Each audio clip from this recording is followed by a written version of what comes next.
ஒரே ஒரு வார்த்தையை சொல்றார். இன்னைக்கு நீ வந்திருக்கிற சபைக்கு, இன்னைக்கு யூடியூப்ல யாராவது இந்த செய்தியை பார்க்கலாம். ஆனா அவ்வளவு ஈஸியா இந்த செய்தியை ஒரு சராசரியான ஒரு விசுவாசி பார்க்க முடியாது. God யார் மேல ஒரு ஐடென்டிபிகேஷனை வச்சிருக்கிறாரோ, யாரை தேர்ந்தெடுத்திருக்கிறாரோ, ஆவகூக்கை தேர்ந்தெடுத்தது போல தேர்ந்தெடுக்கப்பட்டிருக்கிற மனுஷனை தவிர இன்னைக்கு வேற ஆள் வந்து உட்கார முடியாது. யூடியூப்ல பார்க்க வேண்டிய தவிர சொன்னாலும் இன்னொருத்தன் பார்க்க மாட்டான். இன்னைக்கு நீங்கள் நானும் பாக்கியவா.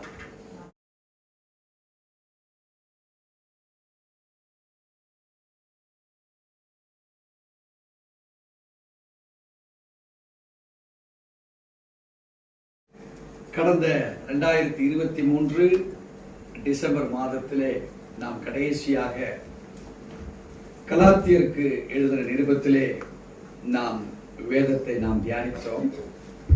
இன்றைக்கு துவக்கத்துக்கு என இந்த வேதத்தை வாசித்து நாம் வேதத்தினுடைய ஆழ் பகுதிக்கு நாம் கடந்து செல்லலாம். கலாத்தியருக்கு எழுதின நிருபம் 3ஆம் அதிகாரம் வசனம் 3-9 வரையிலாக பக்கம் 259 புதிய ஏற்பாட்டின் புஸ்தகத்தில் வாசிக்க கேட்போம். ஆவியினாலே ஆரம்பம் பண்ணின நீங்கள் இப்பொழுது மாம்சத்தினாலே முடிவு பெற போகிறீர்களோ? நீங்கள் இத்தனை புத்தியினரா? இத்தனை பாடுகளையும் வீணாய் பட்டீர்களோ? அவைகள் வீணாய் போயிற்று. அன்றியும் உங்களுக்கு ஆவியை அளித்து உங்களுக்குள்ளே அற்புதங்களை நடப்பிக்கிறவர் அதை நியாயப்பிரமாணத்தின் கிரியைகளினாலேயோ விசுவாச கேள்வினாலேயோ எதினாலே செய்கிறார். அப்படியே ஆபிரகாம் தேவனை விசுவாசித்தான், அது அவனுக்கு நீதியாக எண்ணப்பட்டது. ஆகையால் விசுவாச மார்க்கத்தார்கள் எவர்களோ அவர்களே ஆபிரகாமின் பிள்ளைகள் என்று அறிவீர்களாக. மேலும் தேவன் விசுவாசத்தினாலே பிரஜாதிகளை நீதிமான்கள் ஆக்குகிறார் என்று வேதம் முன்னாக கண்டு உனக்குள் சகல ஜாதிகளும் ஆசீர்வதிக்கப்படும் என்று ஆபிரகாமுக்கு சுவிசேஷமாய் முன் அறிவித்தது. அந்தபடி விசுவாச மார்க்கத்தார் விசுவாசமுள்ள ஆபிரகாமுடனே ஆசீர்வதிக்கப்படுகிறார்கள். அருமையான தேவச்சனமே, இந்த வார்த்தைகள் நம்முடைய வாழ்க்கையில ஒரு கேள்விக்குறியாக இருக்கிறது. It has been designed as a question for our soul. இங்கே அப்போஸ்தலராகிய பவுல் மிக தெளிவுபடுத்தப்பட்ட வார்த்தைகளினாலே கலாத்தியருக்கு இந்த நிருபத்தை எழுதுகையில் அங்கே எடுத்துக்கொள்ளப்பட்ட சூழ்நிலைகளை இங்கே கர்த்தர் நிரப்பி காண்பிக்கிறார். 6வது வசனம் சொல்லுகிறபடி, அப்படியே ஆபிரகாம் தேவனை விசுவாசித்தான், அது அவனுக்கு நீதியாக எண்ணப்பட்டது.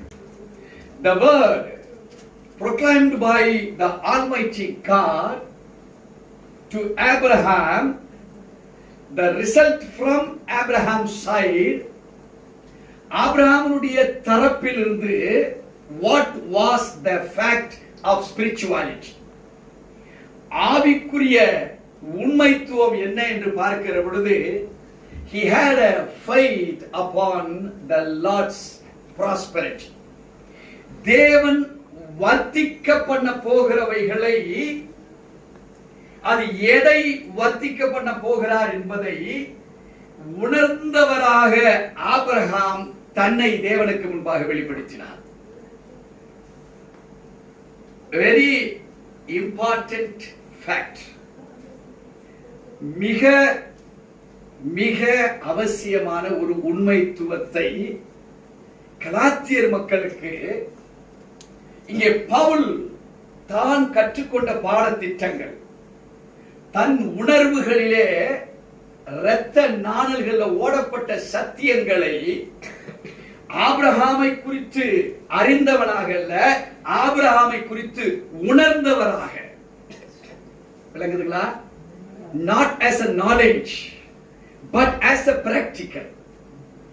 அறிவுபூர்வமாக அல்ல, அவைகள் இரத்தத்துக்குள் ஓடுகிற ஓட்டங்களாக, உயிரோட்டங்களாக, வல்லமைகளாக, அது பிரசனத்தினால் நிரப்பப்பட்டவைகளாக கலாத்தியர் மக்களுக்கு அவர் எடுத்து உரைக்கிறார் என்றால், it was felt by Abraham, it was felt then by Apostle Paul. Abraham நீதியா என்னும்படி அது ஆபிரகாமுக்கு இருந்தது. அந்த நீதிய உணர்ந்த பவுல் ஆபிரகாமுக்குள் எவ்வளவாய் அது உண்மைத்துவமா இருந்ததோ அந்த விளக்கத்தின்படியே யாருக்கு சொல்றாரு?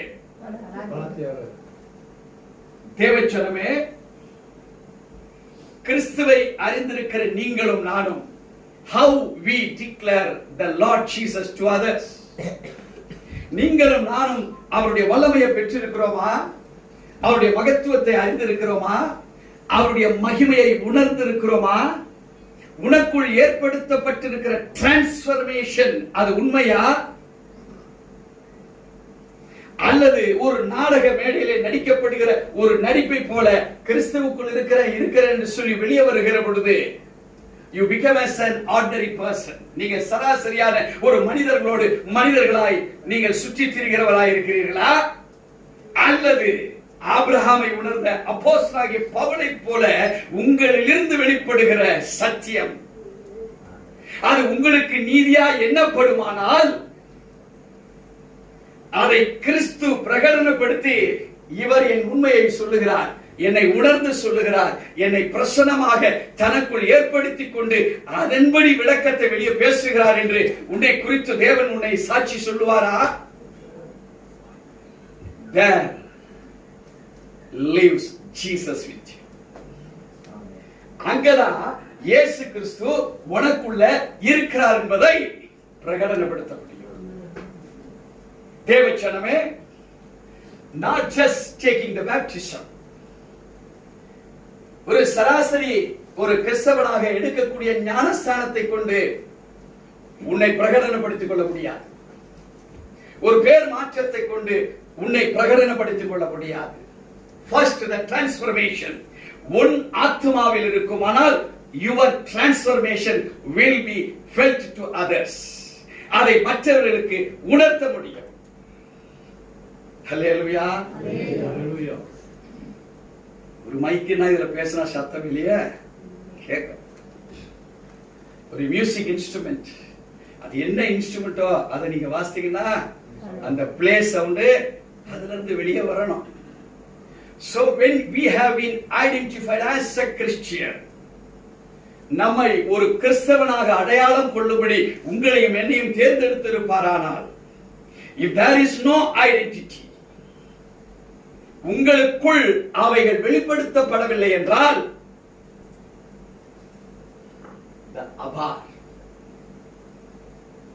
தேவனுக்கு முன்பாக உன் நடிப்புகள், உன் அலங்காரங்கள், உன்னுடைய சுய ரூபங்கள் will create never anointing.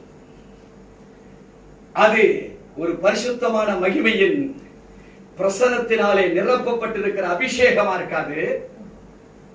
It will create anger to the Lord. அது தேவனுக்கு படுகோபத்தை அது வரவழைக்கிறதாக இருக்கிறது. Even though அப்படி கோபம் வரவழைக்கிறதா இருந்தாலும் Jesus shows his love upon us. ஏன்? மறுபடியும் உங்களுக்கு கற்றுக் கொடுக்கிறவராய் மாறுகிறார். அதுதான் அவர் வைத்திருக்கிறார். அறியாமல் இருக்கிற மகனோ மகளோ இதை அறிந்து கொள்ள வேண்டும்.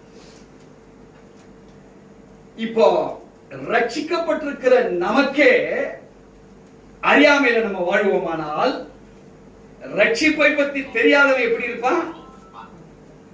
நம்மளை விட கேவலமா இருப்பான், கேடு கெட்டவனா இருப்பான். இப்ப ஆண்டவர் கற்றுக் கொடுக்க போகிற காரியங்கள் என்ன? நீயும் நானும் எப்படி இருக்கணும், எப்படி இல்லாம இருந்துட்டோம், அது எப்படியாய் மாறப்பட முடியும். அதுதான் இன்னைக்கு உள்ள அனாயின்டிங். இவைகள் அறிந்து கொண்டு இதை நீங்க சரியான முறையில செயல்படுத்துவீர்களானால் we will be fully blessed throughout this 2024 year. இதை சரியாய் நீங்கள் பிடித்துக்கொண்டு நீங்க உங்க வாழ்க்கையை நீங்கள் செயல்படுத்துவீர்களானால் there will be no striking force. உனக்கு முன்பாக உன்னை நிறுத்துகிற எந்தவித தடையும் உன் வாழ்க்கையில வராது. இதனால் வரை இருந்த தடைகள் உடைக்கப்படும். இனிமேல் தடை வராதபடிக்கும் நீ பாதுகாக்கப்படுவாய். Now what does the scripture reveal today? இந்த வேதம் நமக்கு இன்றைக்கு எதை கற்றுக் கொடுக்க போகிறது? Through the Old Testament, traveling into the New Testament. பழைய ஏற்பாட்டில் உள்ளவைகள் தான் இப்ப கலாத்தியர் 3ல வாசித்தோம். So we have a basement. நமக்கென்று ஒரு மறைக்கப்பட்டிருக்கிற ஒரு கடக்கால் இருக்குது. வேதத்தை வாசிக்கிறது தான் ஆதியாகமத்திலிருந்து வெளிப்படுத்தல் வரைக்கும் நம்ம எத்தனையோ முறை வாசித்து இருக்கிறது தான். பட் ஒரு பிளட் எடுத்து அந்த பிளட் எந்த டெஸ்டுக்கு போடப்பட்டிருக்கோ அந்த டெஸ்ட்ல சொல்லுது அதுல உள்ள நல்லது, அதுல உள்ள கெட்டது, அதுல உள்ள குறைவுகள், அதுல உள்ள பாதிப்புகள். ஓடுறது ரத்தம் தான். அது ஒரு பாகத்தை குறித்து எங்க பழுதடைஞ்சிருக்குன்னு சொல்லி அந்த ரத்தம் சொல்லுது நமக்கு. லைக்வைஸ் அந்த ரத்தம் நமக்கு பழுதடைந்திருப்பதை சரீரத்தின்படி சொல்லுவது போல நம்முடைய ஆத்மாவிலே பழுதடைந்திருப்பதை வேத வசனங்கள் இப்ப நமக்கு எடுத்துக்காட்டாய் நமக்கு சொல்லப்பட போகிறது. அருமையான தேவச்சனமே, உபாகம புஸ்தகம் 32ஆம் அதிகாரம்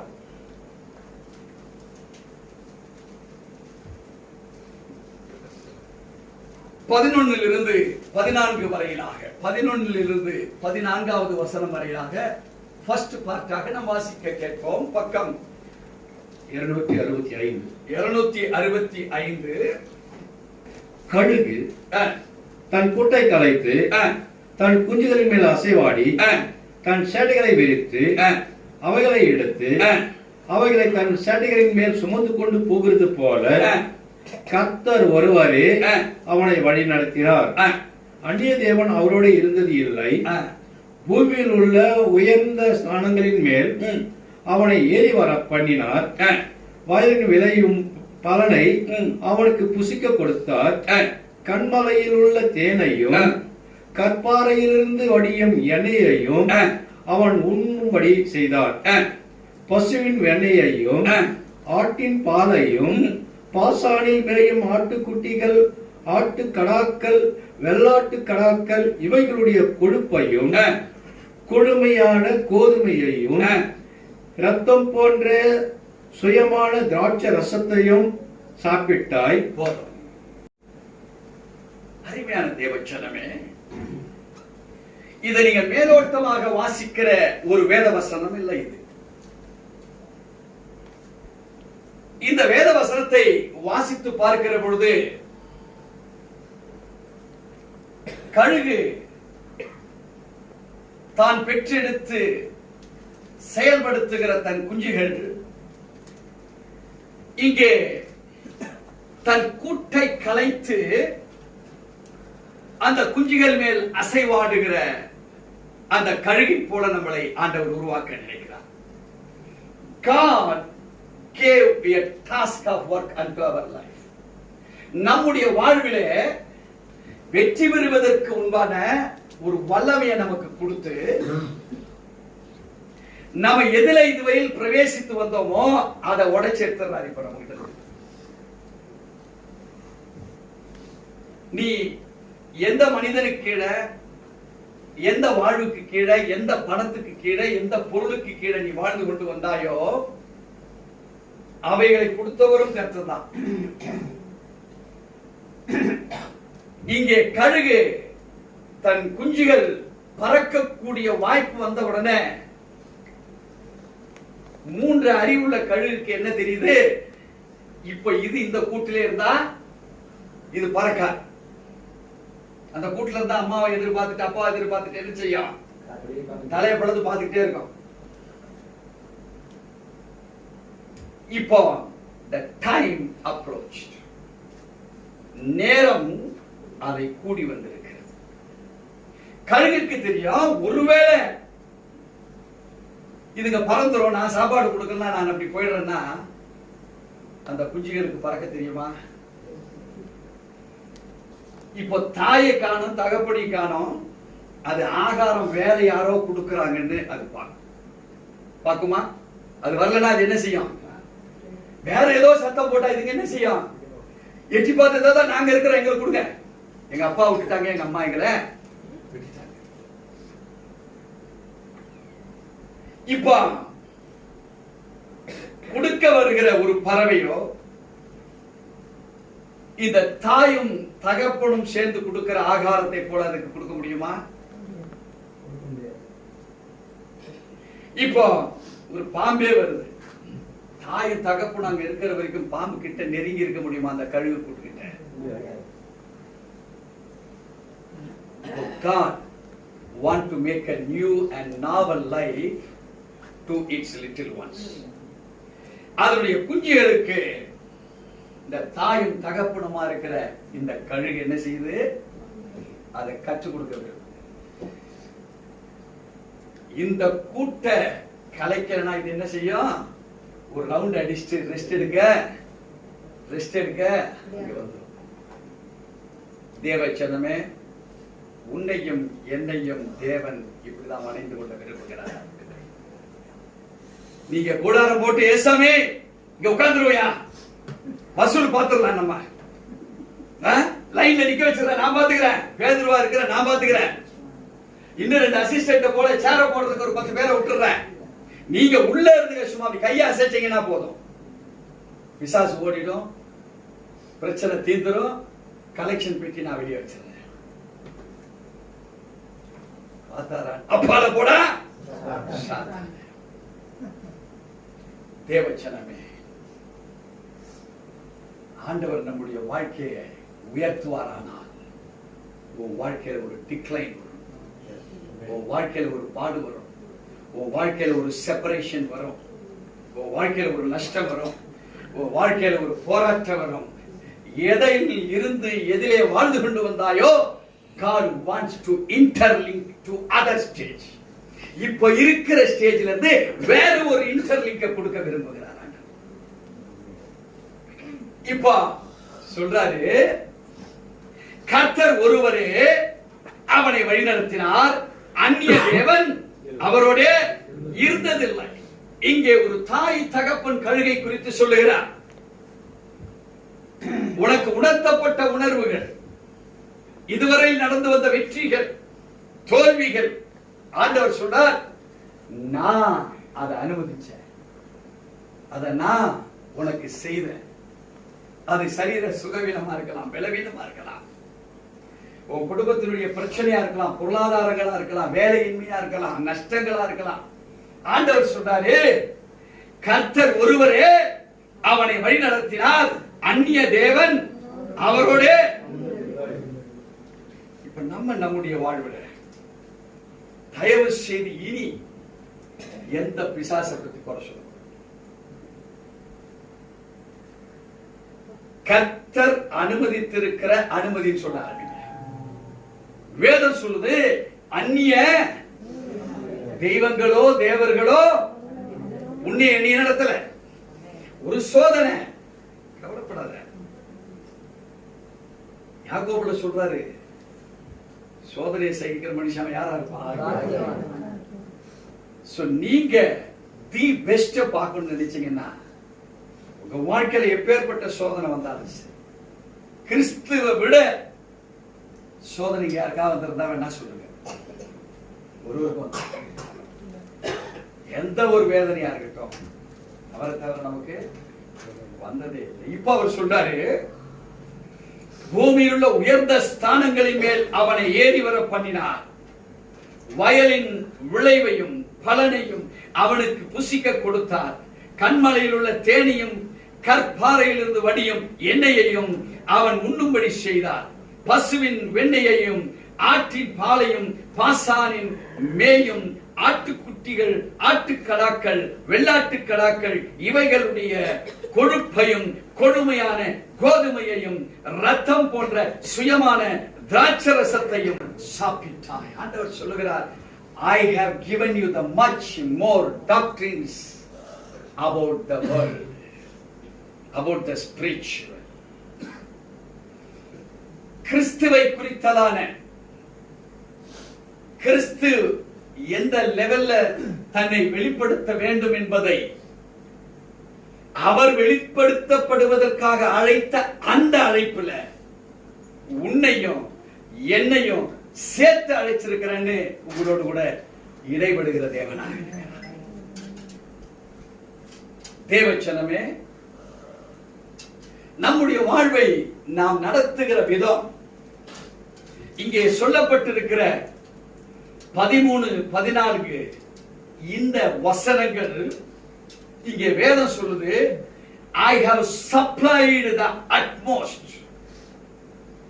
உங்களுக்கென்று கொடுக்கப்பட்டிருப்பதை எவ்வளவு கொடுக்கணுமோ அவ்வளவு உங்களுக்கு நானே. தேவச்சனமே, நாம் எவ்வளவு பெற்றிருக்கிறோம் என்பது இப்ப நமக்கு தான் தெரியும். அது பெறாதது இது யாருடைய குற்றமா இருக்கலாம்? அவர் கொடுத்தார். பெறாதது இப்ப யாருடைய குற்றம்? அததான் கழுக சொல்லி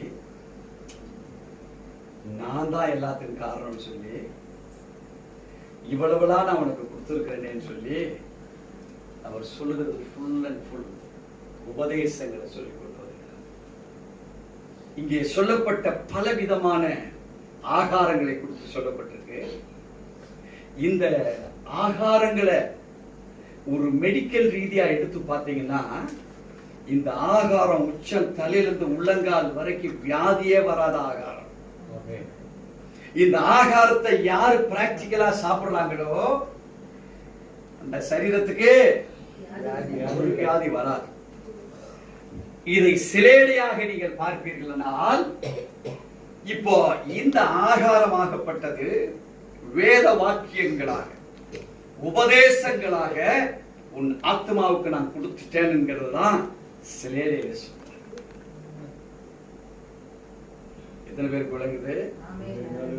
சிலேடையாக அது என்ன சொல்றாரு? I have given as a practical doctrines. உங்கள் வாழ்க்கையில் வழிநடத்தப்படுவதற்கு. இந்த உபாகம புஸ்தகத்துக்கு இங்கிலீஷ்ல என்ன பேர் தெரியுங்களா? The book of burden. பாரத்தை குறித்து அறிவிக்கிற வேத புஸ்தகத்துக்கு பேர் தான் ஜீவச்சாரணம், தமிழ்ல உபாகம். சோ நமக்கு இதன் மூலமாய் கொடுக்கப்பட்டிருக்கிற பொக்கிஷங்கள் நம்முடைய ஆத்மாவை ஸ்திரப்படுத்தி ஆத்மாவில் வளர்ந்திருக்கப்பட வேண்டிய நீங்களும் நானும் நம்மளுக்கு சொல்றாங்க. ஆனா ஆத்மாவிலே நாம் இன்னும் வளர்ச்சி அடையவில்லை. ஏன்? எப்படி? வரக்கூடிய வேத வசனங்கள் இப்பொழுது 15 இருந்து 17 வரையில் இரண்டாவது பாகமாக நாம் வாசிக்க கேட்போம். யசூரன் கொழுத்து போய் உதைத்தான். யசூரன் கொடுத்து போய் உதைத்தான். கொழுத்து கொழுத்து ஸ்தூலித்து ஸ்தூலித்து நிலம் துள்ளின போது தன்னை உண்டாக்கின தேவனை விட்டு தன் ரட்சிப்பின் கண்மலையை அசட்டை பண்ணினான். அந்நிய தேவர்களால் அவருக்கு எரிச்சலை மூட்டினார்கள். அருவருப்பானவைகளினால் அவரை கோபப்படுத்தினார்கள். அவர்கள் தேவனுக்கு பலியிடவில்லை. தாங்கள் அறியாதவைகளும் தாங்கள் பிதாக்கள் பயப்படாதவைகளும் நூதனமாய் தோன்றிய புது தெய்வங்களுமாகிய பேய்களுக்கே பலியிட்டார்கள். தேவச்சனமே, ஆண்டவர் மிக மகிமையான காரியங்களை தன் பிள்ளைகளுக்கு கொடுத்தார். பட் அந்த பிள்ளைகள் பெற வேண்டியவைகளை பெறாமல் பெறக்கூடாததை பெற்றார்கள்.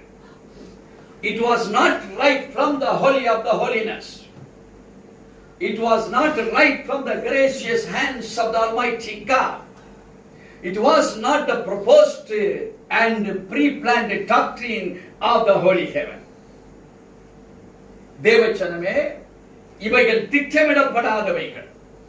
இன்னைக்கு நம்முடைய வாழ்விலே அநேக காரியங்கள் which are not at all proposed by the holy God. நாம் செயல்படுத்திக் கொண்டு வருகிற அநேக காரியங்கள் அது சத்தியத்தின்படி அல்ல, சத்தியத்தின்படி தேவன் கொடுத்ததும் அல்ல. இப்போ வேதம் சொல்லுது, இந்த செயல்பாடுகள் தேவன் என்ன செய்தது? எரிச்சல், கோபம்.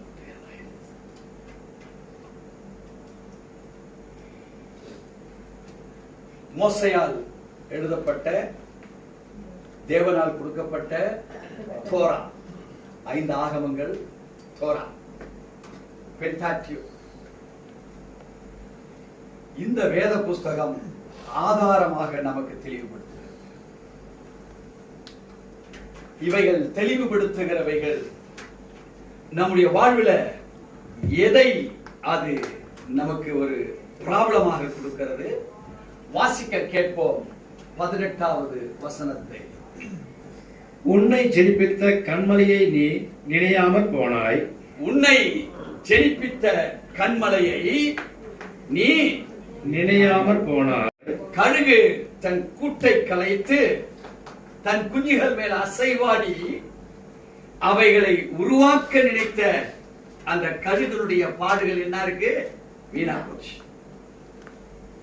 இன்னைக்கு உங்களையும் என்னையும் பரிசுத்த ஆவியினுடைய அபிஷேகத்தினாலே அசைவாடுபடி அழைத்த தேவனுடைய பாடுகள் என்ன ஆகி போச்சுங்க? நாம இந்த ஸ்டேஜ்ல இங்க உட்கார்ந்து இருக்கிறதுக்கு நம்ம வரல. ஒருவேளை கரெக்டா இருந்ததுதான். இப்ப நம்மளால கரெக்டா இருக்க முடியல, நம்மளை அழைச்சிருக்க. God wants to show His love upon us. அவருடைய அன்பை நம்ம மேல காண்பிக்கும் பொருட்டாக நம்மளை அழைத்திருக்கிறார். இப்ப நம்மள பெரிய தண்டனைக்கோ பெரிய பிரச்சனைக்கோ நம்மள அவருக்கு கூப்பிடல. நம்மளை அழைச்சிருக்கிறதுக்கெல்லாம் சீர்படுத்திக்கோ, உன்னை ஸ்திரப்படுத்திக்கோ கிறிஸ்துவுக்குள்ள. நான் பலவிதமான பலனுள்ள பதார்த்தங்களை உங்களுக்கு நான் கொடுத்திருக்கிறேன். உங்க சரீரத்துக்கு இப்பவும் கூட நான் கொடுத்துட்டு தான் இருக்கிறேன். நீங்க 10 நாள் சாப்பிடலாம் கூட கண்டிப்பா சாக மாட்டீங்க. உள்ள இருக்கிற ஜெனரேட்டர் 10 நாளைக்கு உங்களுக்கு தாராளமா தாங்கும். ஒண்ணா உள்ள ஒவ்வொரு பாகமும் ஜெனரேட்டரை தான் உங்களுக்கு கொடுத்திருக்காங்க. ஒரு செகண்ட் நீங்க ஆண்டவரேன்னு கூப்பிட்டீங்கன்னா அந்த ஜெனரேட்டர் 100 மடங்கு பவரா ஆயிடும். இப்ப இன்னைக்கு உங்க சரீர ஜெனரேட்டருக்கே இவ்வளவுன்னா, உங்க ஆத்மா என்கிற ஜெனரேட்டருக்கு அவர் சும்மா வைத்திருப்பாரா? அது 10 நாள்ல 1000 வருஷம் கூட அது ஸ்ட்ராங்கா இருக்கும், அவருக்கு தெரியும். ஆனா நம்ம அதுக்கு ஸ்ட்ராங்கா இல்ல. இப்ப அதான் இப்ப நமக்கு ஸ்ட்ராங் கொடுத்தார். இங்க வேதம் சொல்லுகிறது, வாசிக்க கேட்போம் 18வது வசனத்தை. உன்னை ஜெனிப்பித்த கன்மலையை நீ நினையாமற் போனாய். உன்னை ஜெனிப்பித்த கன்மலையை நீ நினையாமற் போனாய். உன்னை பெற்ற தேவனை மறந்தாய். உன்னை பெற்ற தேவனை மறந்தாய். என்னைக்குன்னா இன்ட்ரெஸ்ட் இல்லாதவன் நம்ம கூட பேசவே மாட்டான். நம்ம கிட்ட இன்ட்ரெஸ்ட் உள்ளவன் தான் நம்மள பேசுவான். இல்லைன்னா அவன் பேசவே கிளம்பி போயிட்டே இருந்திருப்பான். நம்முடைய தேவன் அதை காற்றிலும் பிரமாதமானவர், அதை காற்றிலும் பிரமாதவன். இவங்க எப்படிப்பட்டவங்களா இருந்தாங்க? 16வது வசனத்தை பார்த்தோம்னா, அந்நிய தேவர்களால் அவருக்கு எரிச்சலை. இவன் சும்மா இல்ல, அந்நிய தேவனையும் கூப்பிட்டுக்கிட்டு யாருக்கு ஆட்டம் காமிக்கிறான்? தன்னை உண்டாக்கின தேவனுக்கே ஆட்டம் காமிக்கிறான். நம்மளா இருந்தா எரிச்சல் போட்டவனை சும்மா விட்டுருப்போமா? நம்ம திருப்பி டபுள் மடங்காக. ஆனா தேவன் அவர் அப்படிப்பட்டவர் அல்ல. நம்ம கிரியைகளுக்கு தக்க பலனை அவர் மாற்ற வல்லமை உள்ளவராக இருக்கிறார். நம்ம கிரியைகளுக்கு தக்க பலன் நெகட்டிவ் தான். ஆனா அந்த நெகட்டிவை பாசிட்டிவா நமக்கு பண்ணி கொடுக்கணும் அவருடைய விருப்பம். இதன் மூலமாக நமக்கு ஏற்படுத்தப்படுகிற மாற்றங்கள் எப்படி ஒரு பரிமாற்றம். ஒரு கேட்டர்பில்லர் ஒரு பூச்சி போல இருக்குது. கேட்டர்பில்லர் தெரியலீங்களா? இந்த வண்ணத்து பூச்சியினுடைய ஸ்டேஜுக்கு முன்னாடி அந்த கேட்டர்பில்லர் ஸ்டேஜ், அப்புறம் ஒரு அழகான ஒரு கூடு, அப்புறம் பார்த்தா வண்ணத்தி பூச்சி. ஒருவேளை நம்ம நினைக்கலாம் நம்ம வாழ்க்கையில வெற்றி பெறல, வியாதி இருக்குது, வியாகுலம் இருக்குது, தரித்திரம் இருக்குது, நம்மளை யாரும் மதிக்க மாட்டாங்க, நம்ம பிரச்சனைகள் பெருசு, நம்ம போராட்டங்கள் பெருசு, வரவேண்டிய கணம் ஹானர்ஸ் கனப்படுத்துகிற அனுபவங்கள் நமக்கு வரல நீங்க நினைக்கலாம். Don't worry. God wants to pinpoint with open heart. நமக்குள் இருக்கிற குறைபாடுகளை தேவன் பூசி முழுக விரும்பல, அதை டோட்டலா அவுட்டரை எடுத்து வெளியே காமிக்க விரும்புகிறார். இது எப்படி என்றால், ஒரு ஆபரேஷன் செய்வதற்கு, ஹார்ட் ஆபரேஷன்னா ஹார்ட்டை கிளீனா ஓபன் பண்ணுவாங்க. ஒரு பிரசவம் குழந்தை எடுக்கணும்னா அந்த தோல்பை, மேல் தோல்பை, கர்ப்பப்பை, தோல்பை எல்லாம் அவுத்துட்டு தான் அதை வெளியே. இப்ப தேவன் அப்படி ஒரு ஆபரேஷன் தான் இப்ப நமக்கு பண்ண விரும்புகிறார். அவர் சொல்றாரு, உன்னை ஜெனிப்பித்த கன்மலையை நீ நினையாமல் போனாய், உன்னை பெற்ற தேவனை நீ. சோ இங்க ஒரு பின் பாயிண்டிங் நமக்கு நேராக வருகிறது.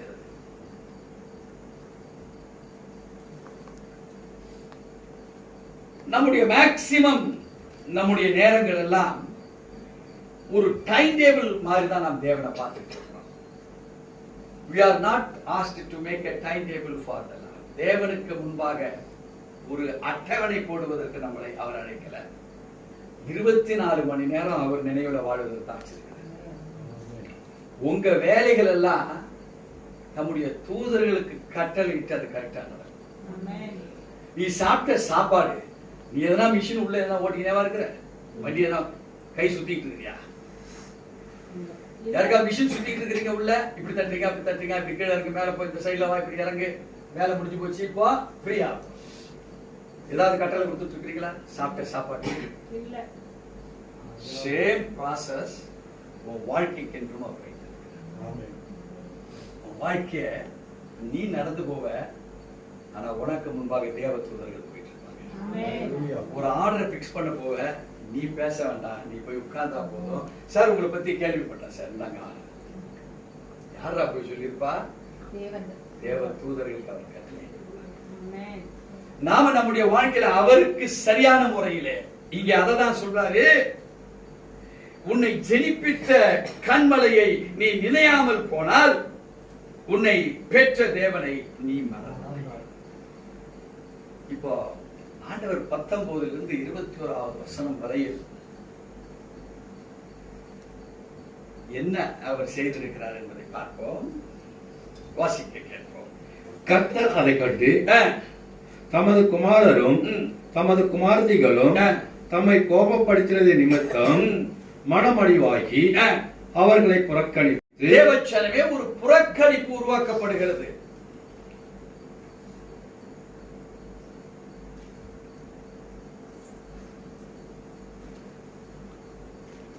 இன்னைக்கு இந்த புதிய ஏற்பாட்டின் காலத்தில் அவருடைய கிருபையில் தான் வாழ்றோம். அவருடைய கிரேஸ் நம்மளை தாங்கி வருகிறது. அது வயசானவங்களோ சின்ன வயசோ, பணம் சம்பாதிக்கிறதுக்கு திறமை இருக்கோ இல்லையோ, பட் நம்மளை வாழ வைக்கிறார். அந்த வாழ வைப்புல இந்த புறக்கணிப்பும் சேரு வரும். அதுல பற்றாக்குறை இருக்கும்.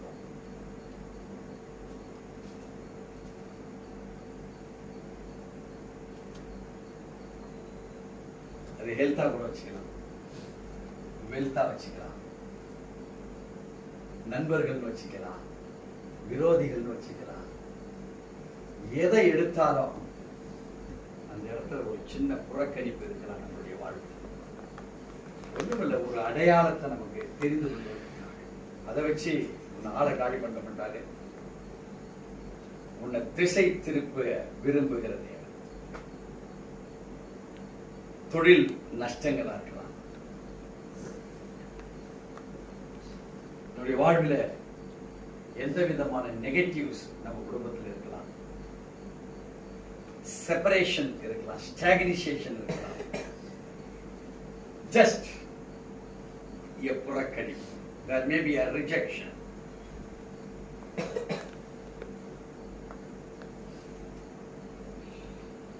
வாசிக்க கேட்போம். என் முகத்தை அவர்களுக்கு மறைப்பேன், அவர்களுடைய முடிவு எப்படி இருக்கும் என்று பார்ப்பேன். ஒரு கழுகு அது செய்வது எப்படியோ இது டெஸ்ட் பண்ணுது. இப்ப தேவனும் உன்னை எப்படின்னு பார்க்கிறார். அந்நிய தேவர்கள் மூலமாய் அவருக்கு எரிச்சல் மூட்டப்பட்டது, கோபம் மூட்டப்பட்டது. ஈவன் தோ நீ அவரை என்ன செய்தாலும் உன்னை புறக்கணித்து உன்னை பார்ப்பார். ஏன் இந்த புறக்கணிப்பு? இது உனக்கு பெனால்டியா, உனக்கு தண்டனையா?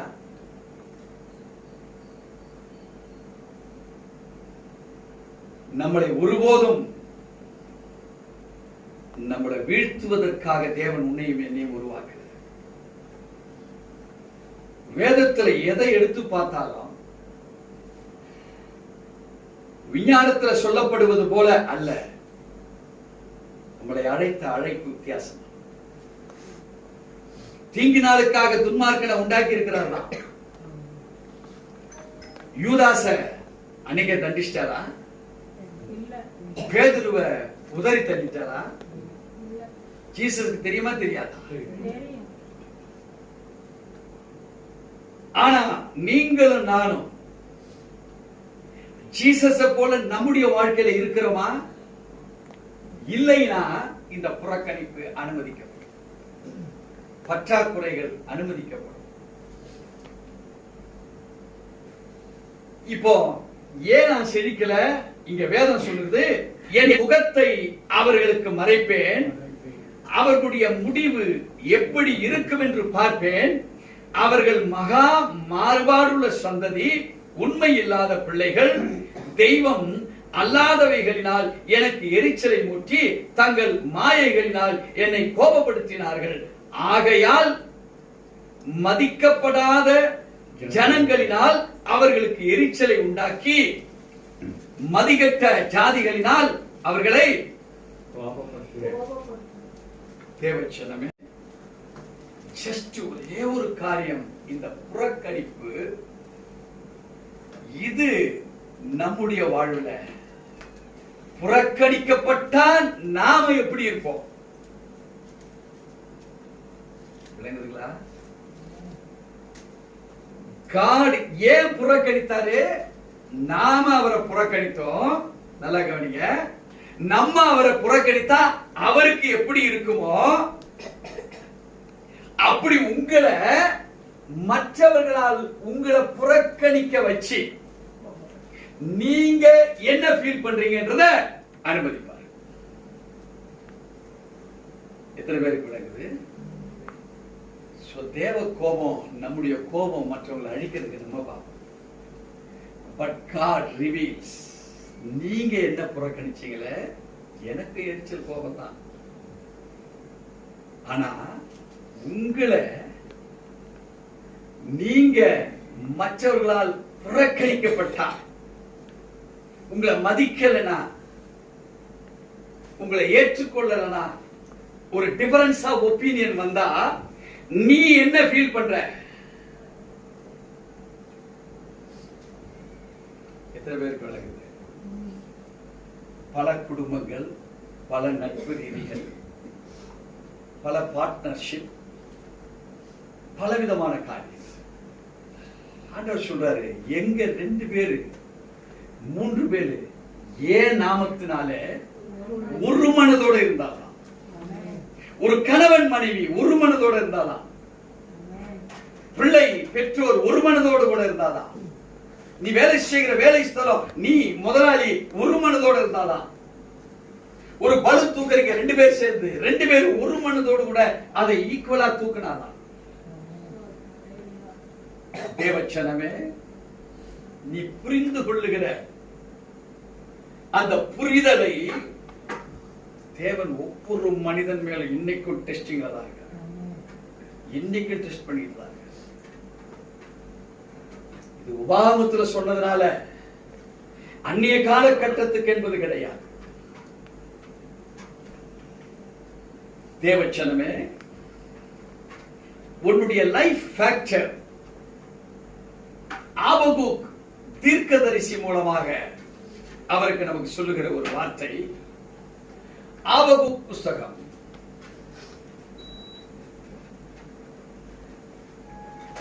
2ஆம் அதிகாரம் 1 4 வரையிலாக பக்கம் 1084 பழைய ஏற்பாட்டின் புஸ்தகத்தில், நான் என் காவலிலே தரித்து அரணிலே நிலை கொண்டிருந்து அவர் எனக்கு என்ன சொல்லுவார் என்றும் அவர் என்னை கண்டிக்கும் போது நான் என்ன உத்தரவு சொல்லுவேன் என்றும் கவனித்து பார்ப்பேன் என்றேன். அப்பொழுது கர்த்தர் எனக்கு பிரதியுத்தரமாக, நீ தரிசனத்தை எழுதி அதை கடந்தோடுகிறவன் வாசிக்கும்படி பலகைகளிலே தீர்க்கமாக வரை. குறித்த காலத்துக்கு தரிசனம் இன்னும் வைக்கப்பட்டிருக்கிறது. முடிவிலே அது விளங்கும். அது பொய் சொல்லாது. அது தாமதித்தாலும் அதற்கு காத்திரு. அது நிச்சயமாய் வரும். அது தாமதிப்பது இல்லை. இதோ அகங்காரியாய் இருக்கிறானே, அவனுடைய ஆத்துமா அவனுக்குள் செம்மையானது அல்ல. தன் விசுவாசத்தினாலே நீதிமான் பிழைப்பான். இங்கே மிக அருமையாக ஆபகுக் மூலமாக ஆண்டவர் பேசுகிறார். வேதம் நமக்கு தெளிவுபடுத்துகிறது. நீ படிக்க தெரியுமோ படிக்க தெரியாதோ வேதம், அதுக்கு நேரத்தை ஒதுக்குறியோ நேரத்தை ஒதுக்கலையோ, அதை படிக்கிறையோ படித்ததுக்கு அப்புறம் நீ அதை குறித்து என்ன சிந்திக்கிறையோ, பட் ஒன் திங், ஒரே ஒரு வார்த்தை அவர் சொல்லுகிறார்.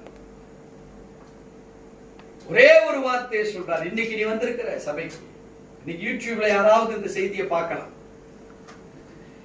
ஆனா அவ்வளவு ஈஸியா இந்த செய்தியை ஒரு சராசரியான ஒரு விசுவாசி பார்க்க முடியாது. God யார் மேல ஒரு ஐடென்டிபிகேஷன் வச்சிருக்கிறாரோ, யாரை தேர்ந்தெடுத்திருக்கிறாரோ, ஆபகுக்கை தேர்ந்தெடுத்தது போல தேர்ந்தெடுக்கப்பட்டிருக்கிற மனுஷனை தவிர இன்னைக்கு வேற ஆள் வந்து உட்கார முடியாது. யூடியூப்ல பார்க்க வேண்டிய தவிர சொன்னாலும் இன்னொருத்தன் பார்க்க மாட்டான். இன்னைக்கு நீங்கள் நானும் பாக்கியவான். உண்மையில சொல்ற நீங்கள் நானும் பாக்கியவான். இங்க தெளிவாய் ஆண்டவர் எடுத்து உரைக்கிறார்.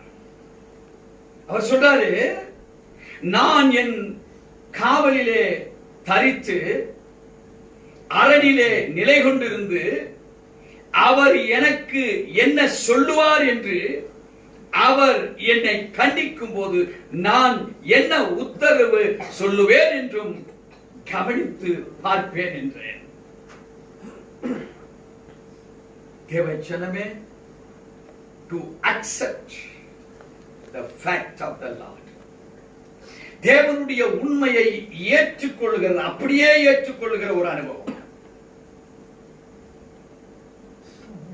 இங்கே வேதம் சொல்லுகிறது, அப்பொழுது கர்த்தர் எனக்கு பிரதியுத்தரமாக, நீ தரிசனத்தை எழுது. உன் வாழ்க்கையில் எதை கண்டு கொண்டிருக்கிறாய்? Are it negatives? Are they positives? Record it. என்ன உன்னை நான் சாதாரண ஒரு காரியத்துக்கு நான் உன்னை தேர்ந்தெடுக்கல. தெளிவாய் அவர் சொல்லுகிறார், அப்பொழுது கர்த்தர் எனக்கு பிரதியுத்தரமாக, நீ தரிசனத்தை எழுது, அதை கடந்தோடுகிறவன் வாசிக்கும்படி பலகையிலே தீர்க்கமாக வரை. யார் ஓடுறவன்? யாரையா ஓடுறவன்? ஓடுறவனுக்கு அது தீர்க்கமாய் தெரியும்படி அந்த பலகையிலே எழுதுகிறார். யாரு ஓடுறவன்? ஓ மனசாட்சி, ஓ ஆத்துமா. விரைந்தோடி தேடுகிறாயே எதையோ.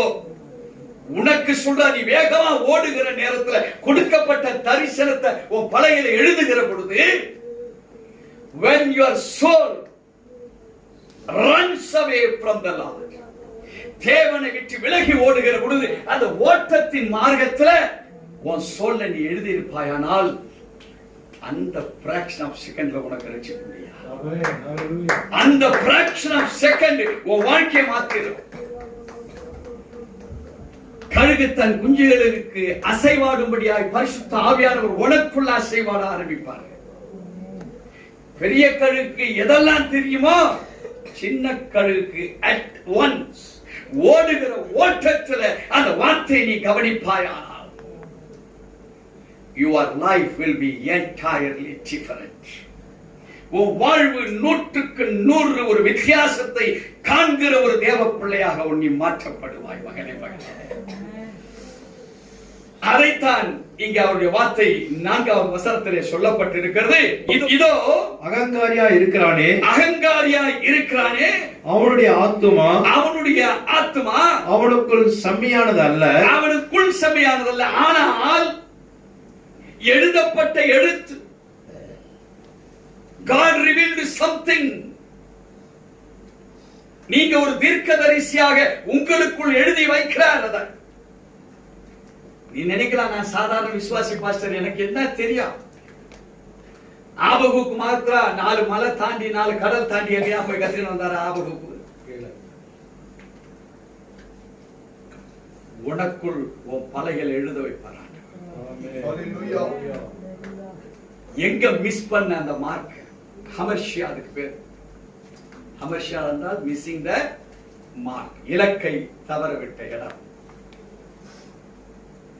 இங்க ஆண்டவர் சொல்லுகிறாரு அவனுடைய ஆத்துமா அவனுக்குள் செம்மையானது அல்ல, தன் விசுவாசத்தினாலே நீதிமான் பிழைப்பான். இந்த ஓட்டத்தில் அந்த வார்த்தையை பார்த்த பாரு, ஒரு விசுவாசத்தை வர்த்திக்க பண்ணுவார். யாராலையும் கண்டுபிடிக்க முடியாது. நேற்று வரைக்கும் மொக்க பார்ட்டியா இருந்திருப்பார். இங்க இருக்கிற அநேகர் நேற்று வரைக்கும் மொக்க பார்ட்டி, வேதத்தை வாசித்த பார்ட்டி தான். ஆனா எதை பற்றி கொள்ள முடியுமோ அதை பற்றி கொள்ளவில்லை. ஆனா இன்னைக்கு அவருக்கு கோபம் ஊட்டினார். ஒரு சின்ன புறக்கணிப்பு வாழ்க்கையில் அனுமதித்தார். பல ஆண்டுகள் பட்ட ப்ராப்ளம், அது வியாதியாக, தரித்திரமாக, போராட்டங்களாக, தனித்து விடப்பட்ட சூழ்நிலையாக, அங்க அடையாளங்களிலே பிரச்சனையாக, போராட்டங்களாக வாழ்ந்து கொண்டிருக்கிற உன் வாழ்க்கை it was rejected. Why? God want to reveal something to your soul. ஒரு காரணத்தோடு கூட தான் உன் வாழ்க்கையில் இருந்த போராட்டம் மகனே மகனே. அது எந்த போராட்டமா இருந்தாலும் கவலை இல்லை. ஒருவேளை சாகிற இன்னைக்கு நைட் செத்து போடுவேன்னு நினைச்சிருக்கலாம், கண்டிப்பா சாக மாட்டேன். It was only an rejection. அது ஒரு சின்ன புறக்கணிப்பு. எப்பேற்பட்டதா இருந்தாலும் பரவாயில்ல, God wants to reveal something. அவர் சொல்லுகிறார், இப்போ கேட்டுக்கொண்டிருக்கிற நீ ஓ விசுவாசத்தினாலே, இப்போ அவர் பேசினதெல்லாம் அவருடைய கிருபை. It was grace as anointing for you. அந்த கிருபை உனக்கு என்னவா மாறி இருக்குது? அபிஷேகமா மாறி இருக்குது. அந்த அபிஷேகம் தான் உனக்குள்ள ஒரு விசுவாசத்தை கொடுக்குது. இப்போ இந்த கிரேஸ் என்னது? இந்த கிருபை தான் divinity. Jesus lived with divinity. இப்போ faith, இது என்னது? இதுதான் humanity. இப்போ இந்த faith இல்லாத grace இல்ல, grace இல்லாத faith இல்ல. Jesus lived with divinity and humanity. இப்போ நீ நானும் ஹியூமனிட்டியில இருக்கிறோம். நமக்கு இப்ப தேவை என்ன? டிவைனிட்டி. வெறும் மனித தன்மையில் நம்ம ஜெயிச்சிட முடியுமா? இப்போ விசுவாசத்தை வர்த்திக்க பண்றவர் யாரு? தேவன். எதை சொல்லி வர்த்திக்க பண்றாரு? ஒரு ரிஜெக்ஷன் இருந்ததே உன் வாழ்க்கையில, ஒரு பிரச்சனை இருந்ததே உன் வாழ்க்கையில, இனி அது இல்ல, ஏன் டிவைனிட்டி மூலமா அதை நான் சீர்படுத்துறேன். இப்போ ஓ விசுவாசம் உன்னை உருவாக்கி. ரொம்ப ஸ்ட்ராங்கான ஒரு உபதேசம். ஆமென். இது புரிஞ்சா நீங்க ஜெயிச்சிருவீங்க. ஹalleluya. இத புரிஞ்சா உன் ரிஜெக்ஷன் இன்னைக்கு மாறுது. உன்னை ஒதுக்கப்பட்ட நிலையில இருந்து நீ மாற்றப்படுவ. உன் புறக்கணிப்புல இருந்து நீ வெளியே வந்துடுவ. எப்பேற்பட்ட வியாதியா இருந்தாலும் சரி, இன்னைக்கு சாவுன்னு சொன்னானா அந்த டாக்டர்கிட்ட போய் சொல்லு, சார் இன்னும் பல ஆண்டுகள் நான் வாழ்ந்து காமிக்கிறேன் பாருங்கன்னு சொல்லிட்டு உன் தரித்திரம் இருக்குதா, தரித்திரர்கிட்ட பேசு. எழுதப்பட்ட எழுத்தை நான் பார்த்துட்டேன்னு பேசு. என்ன பார்த்துட்டேன்னு பேச போறேன்? நான் ஐஸ்வர்யா நான் மாறி காமிக்கிறேன்டா. உன்னை வெக்கப்படுத்தினானா அவன் பேரை சொல்லி நீ இங்க இருந்து ப்ரொக்ளைம் பண்ணு. எனக்குள்ள நான் எழுதிட்டேன், என் ஆத்மா அதை பார்த்துருச்சு. எதுக்கு நான் வெக்கப்பட்டேன்? அந்த வெக்கம் இனிமேல் எனக்கு இல்லைன்னு எழுது. அதைத்தான் இங்கே வேதம் சொல்லுகிறது. தன் விசுவாசத்தினாலே Jesus filled with the divinity and the humanity. We are now filled with the humanity and the divinity. எது இல்ல நமக்குள்ள? இல்லாம இருந்தது. இப்ப தன் விசுவாசத்தினால உனக்கு முன்பாக ஆபகுக்கு எழுதப்பட்ட எழுத்தை போல உன் ஆத்மாவுக்கு முன்பாக உனக்குள் எழுதப்பட்டிருக்கிற எழுத்து நீ விசுவாசிக்கும்படியாக, நீ பலன் அடையும்படியாக, தரித்திரத்திலிருந்து வெளிவரும்படியாக, கற்றிலிருந்து வேறு விரிக்கப்படும்படியாக, தெய்வீகமற்ற கிரியைகளிலிருந்து தேவனுக்கு பிரியமான மகிமையிலே நிரப்பப்படும்படியாக, அந்தகார வல்லமைகளின் கிரியைகளிலிருந்து தேவனுடைய மகிமையை மகத்துவங்களில் நீ காணும்படியாக, உன் ஆத்மா தன் விசுவாசத்தின்படி நீ பிழைப்பூட்டப்படும்படி, உன் வெட்கத்துக்கு பதிலாக தேவனுடைய மகத்துவங்களை நீ காண்பாய்.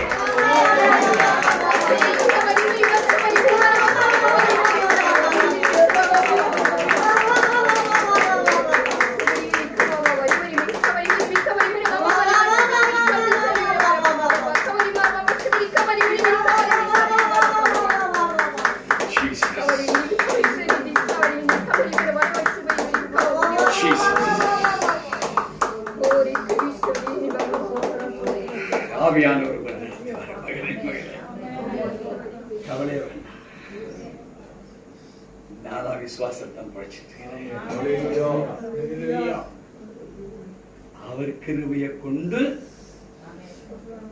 ஏற்படுத்தப்படுகிற விசுவாசம். அந்நிய தேவர்கள் என் கூட இருந்ததில்லை. அந்நிய தேவர்களை நாடி என் விசுவாசத்தை நான் வர்த்திக்கப்படல. புறக்கணிக்கப்பட்டிருந்தேன். ரட்சிக்கப்பட்ட நாள்ல இருந்து அவர்தான். அதனால்தான் என்னை கிடைக்க வச்சிருக்கிறார். அதனால்தான் வெளிப்பாடை கொடுத்துக்கிட்டே இருக்கிறார். எனக்கு கொடுக்கப்பட்டிருக்கிற வெளிப்பாடை உங்களுக்கு நான் சொல்லணும்னா வருடங்கள் 10. நட்சல் உங்களுக்கு கொடுத்துருக்கேன், தலைப்புகளை கொடுத்துட்டு உங்களுக்கு. தலைப்புக்கு கீழே உபதலைப்பு இருக்கு, அதுக்கு ஒவ்வொரு எக்ஸ்பிளனேஷன் இருக்கு. அதை என்னால கொடுத்துட்டு இருந்தா நம்ம பேசிட்டு இருக்க முடியாது. உங்களை ஜஸ்ட் வர்த்திக்க பண்ணும்படியாய் ஆவியானவர் உங்களோடு கூட இடைப்பட்டு கொண்டிருக்கிறார். தேவச்சனமே, சாலமோனுக்கு உரைக்கப்பட்டது என்ன?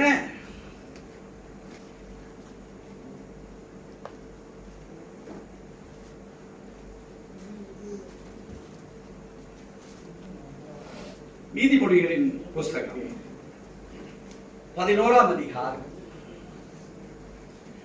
17 20வது வசனம் வரையிலாக நாம் வாசிப்போம். தயையுள்ள மனுஷன் தன் ஆத்மாவுக்கு நன்மை செய்து கொள்ளுகிறான். தேவச்சனமே,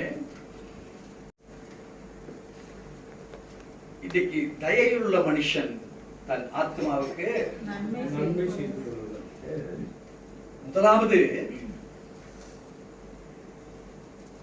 எந்த தயை? அவனுடைய ஆத்மாவுக்கு அவன் தயை புரிகிறவனாக. இந்த சொல்லுது, ஒரு சொல்லுது, இது வேண்டாம் அவனுக்கு. என் மனசாட்சி என்ன சொல்லணும்? இது வேண்டாம். இப்போ இது வேணும், நான் எடுத்துக்கிறேன். என் ஆத்மாவுக்கு தயை உள்ளவனா நான் இருந்திருக்கேனா? மாம்சம் இருந்திருக்கா? இது பொருள் விட்டுருங்க. ஆனா நம்முடைய மைண்ட் இருக்குதுங்களே, அவளை குறை சொல்றது, அவளை குறை சொல்றது. போன ஹெரிடிட்டி அவங்க தாத்தா வீட்டில் நடந்த சம்பவத்தை சொல்லி என்னைக்கும் முடிச்சு போன கதை, அதை ஆத்மாவில் ரெஃப்ரெஷ் பண்ணி வேண்டாதவைகளை சொல்லி ஆத்மாவுக்கு தயையை காண்பிக்க வேண்டிய சத்தியமுள்ள தேவ மனுஷனுக்கு பதிலாக ஆவக்கூக்குல சொல்லப்பட்ட எழுத்துக்கு பதிலாக வேற எதையோ, அததான் இப்ப வேற வாசிக்க கேட்போம். தயை உள்ள மனுஷன் தன் ஆத்மாவுக்கு நன்மை செய்து கொள்ளுகிறான். கடூரனோ தன் உடலை அலைக்கழிக்கிறான். தன் உடலை. வருத்தமும் சஞ்சலமும் வாயிலிருந்து புறப்படுகிற வார்த்தை ஒன்று கூட தெய்வீகம் உள்ளதில்லை. இது எதை குறிக்கிறது? பாகம் 32 வாஸ்தவமே எரிச்சல் உள்ளவைகளை தியானிக்கிற மனுஷனாக இருக்கிறேன். வேண்டாத விக்கிரகங்களை நான் உள்ள பராமரிக்கிற மனுஷனாக நான் வாழ்றேன். எது உள்ள இருக்கணுமோ அது உள்ள இல்ல. உள்ள இல்லாததுனால ஏன் ஆத்மாவுக்கு நான் தயை உள்ளவனாக? இப்போ இந்த ஆத்மாவுக்கு நான் தயை இல்லாததுனால ஒரு கொடூரனாக மாறுகிற, அது என் சரீரத்துக்கு என்னவா மாறுது? அலக்கழிப்பாக மாறுகிறது. உன் வியாதி தீராததுக்கு காரணம்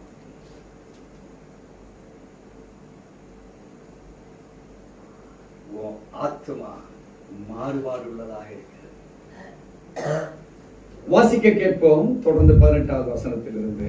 துன்மார்க்கன் விருதா வேலை செய்கிறான், நீதியை விதைக்கிறவனோ மெய்ப்பலனை பெறுவான். நீதி ஜீவனுக்கு ஏதுவாகிறது போல் தீமையை பின்தொடர்கிறவன் மரணத்துக்கு ஏதுவாகிறான். மாறுபாடுள்ள இருதயமுடையவர்கள் கர்த்தருக்கு அருவருப்பானவர்கள், உத்தம மார்க்கத்தாரோ அவருக்கு பிரியமானவர்கள். அருமையான தேவச்சனமே, இங்கே ஆண்டவர் நமக்கு கற்றுக் கொடுக்கிறது 2 காரியம். ஒன்று துன்மார்க்கனாக இருக்கக்கூடிய சூழ்நிலையும், இன்னொன்று நீதியாய் செயல்படுகிற ஒரு சூழ்நிலையும். இங்கே 20வது வசனம் சொல்லுகிறது, மாறுபாடுள்ள இருதயம் உள்ளவர்கள் கர்த்தருக்கு அருவருப்பானவர்கள், உத்தம மார்க்கத்தாரோ அவருக்கு. இப்போ சாலமோனை கொண்டு சொன்ன தேவன் இப்போ தேவனுடைய வார்த்தை எப்படிப்பட்டது என்று சொல்றார்.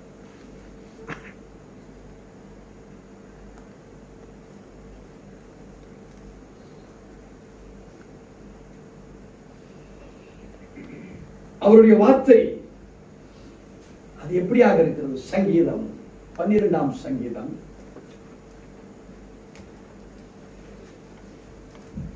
வசனம் 6வது வாசிக்க கேட்போம். சங்கீதம் 12:6. கர்த்தருடைய சொற்கள் மண் குகையில் 7 தரம் உருக்கி புடமிடப்பட்ட வெள்ளிக்கு ஒப்பான சுத்த சொற்களாயிருக்கிறது.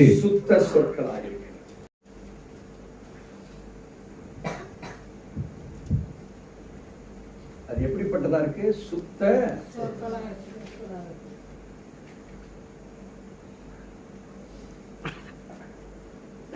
இதனுடைய அர்த்தம் என்னன்னு கேட்டீங்கன்னா ரேமா என்று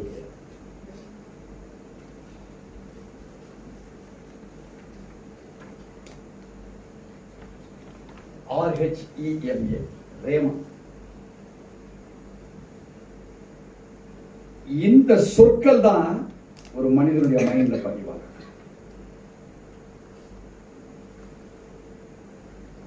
பதிவாக்கப்பட்ட ஒரு சம்பவம் புதிய ஏற்பாட்டில் மத்தேயு எழுதின சுவிசேஷம்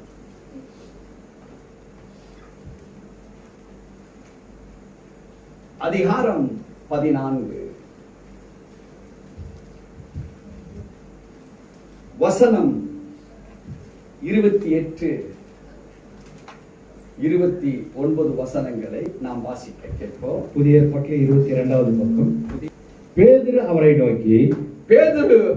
நோக்கி ஆண்டவரே நீரேயானால் நான் ஜலத்தின் மேல் நடந்து உம்மிடத்தில் வர கட்டளையிடும் என்றான். ஒரே ஒரு காரியம், ஜீசஸ் கடல் மேல் நடந்து போறார்.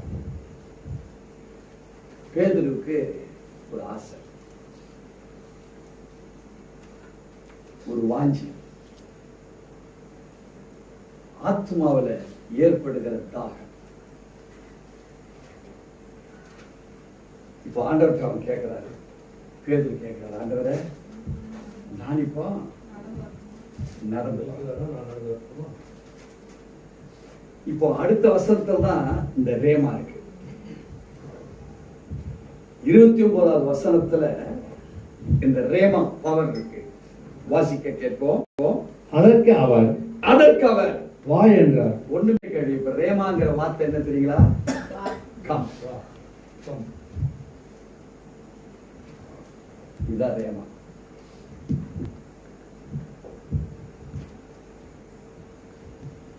அவர் பதில் தருகிறவராய் உன் வாழ்க்கையில் இருக்கிறாரா?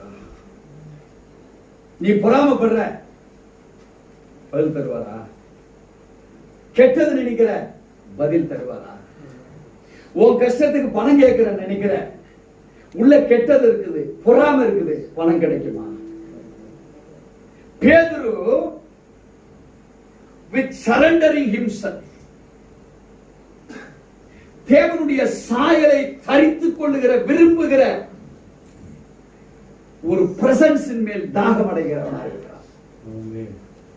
இது என்ன ஆச்சரியம்!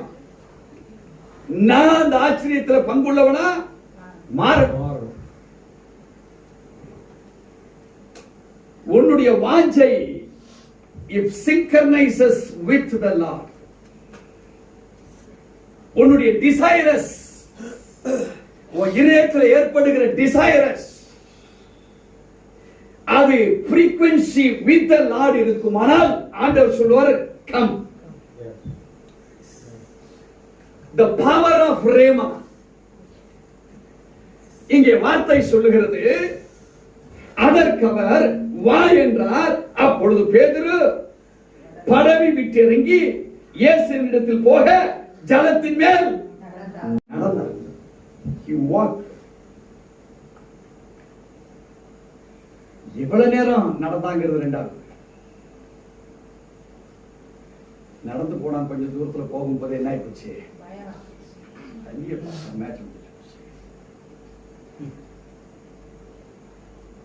நீ நடக்க முடியாது என்பதை தனிய பார்த்தான். ரேமா வான்னு சொன்னாரு, படகு விட்டு இறங்கினா நடந்தோம். தேவச்சனமே, எழுதப்பட்டிருக்கிற எழுத்து உன் ஆத்மா விட்டு நீங்குமானால் you will go to the older stage. பழைய கட்டளை போய் நீ மாற்றப்பட்டவனாக நீ மாற்றிக்கொள்ளுவ. நீ எவ்வளவு தூரம் தேவனிடத்துல உன்னை அர்ப்பணிக்க பிசாசு ஈக்குவலா உன்னை எப்போ அலக்கழிக்கலான்றது வந்துகிட்டே தான். நீ அந்நிய தேவனை பின்பற்ற விரும்புறியான்னு பார்த்துக்கிட்டே இருப்பான். ஒரு செகண்ட் பின்பற்ற விரும்புனா உன்னை அவன் சைட்ல எடுத்து தேவச்சனமே, உன்னை விசேஷித்த மனுஷனாகலாம் உன்னை உருவாக்க தேவன் நினைக்கிறார். கலாத்தியர்ல சொல்லப்பட்ட அந்த 3ஆம் அதிகாரத்தில் ஆபிரகாமை நினைவு கூர்ந்து ஆபிரகாமுக்கு செய்யப்பட்ட டெஸ்ட்ல எல்லாம் அவனை கரெக்ட் பண்ணி கடைசியில் அவனுக்கு குழந்தையே பிறக்காது, இனிமேல் அவனுடைய வழிபாடுகள் நின்று போச்சு, சாராது நின்று போச்சு. இப்ப பிறக்கணும்னா யாரை சார்ந்து வாழணும்? இதை தவிர வேற ஆல்டர்னேட்டு அந்நிய தேவர்களை பிடிச்சாலும் அவன் பவர் எல்லாத்தையும் போக வச்சார். God waited till that. நீ உன்னை ஒப்பு கொடுப்பதற்கு உன் வாழ்நாளெல்லாம் உன் வாழ்க்கையை நீ வேஸ்ட் பண்ண வேண்டாம். Abraham was made to wait. ஆனா உனக்கு அது தேவையில்லை. நீ வெயிட் பண்ண வேண்டியதுல ஒப்படைச்சா நீ உன்னை கொடுத்தா போதும். Abraham was a character. அவர் ஒரு கேரக்டரா வச்சு நமக்கு ஈஸியா நமக்கு எல்லாத்தையுமே சொல்லி கொடுத்தார். நீ முடியலங்கிறத உங்க இருந்த 1 லட்சம் ரூபாய் 1 ரூபா நோட்டா மாறி அது 10 பைசாவா மாறி அது செல்லா காசை மாறினதுக்கு அப்புறம் நீ என்கிட்ட வர வேண்டாம். 1 லட்சம் ரூபாய் இருக்கும் போதே வந்துரு, எனக்கு தேவை 1 கோடி, அப்பவே வந்துரு. அது 10 பைசாவா காலியாற வரைக்கும் நீ வெயிட் பண்ண வேண்டிய அவசியம் இல்லை. உன்னை சரண்டர் பண்ணுவாயா? I will call you. பேதுரு சரண்டர் பண்ணி கேட்டான், ஆண்டவரே நான் நடந்து பார்க்கட்டா? ஒரு ஒப்படை. அவன் தமாஷி கேட்கல, பக்கா சீரியஸா கேட்டான்.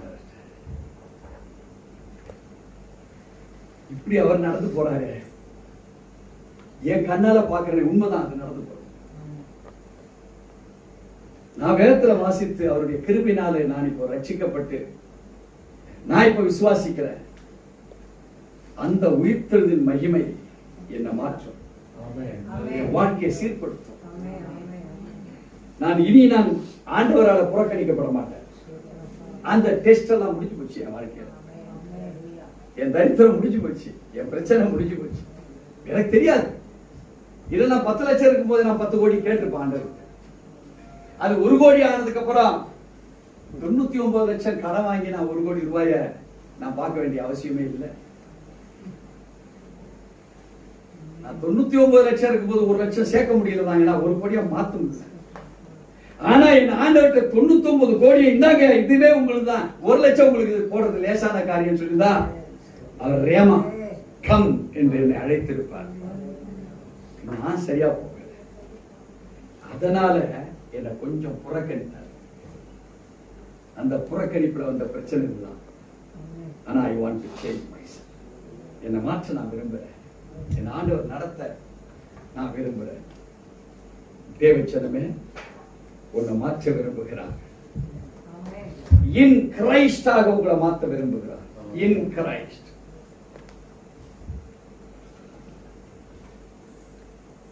இது புதிய ஏற்பாடுல சுமார்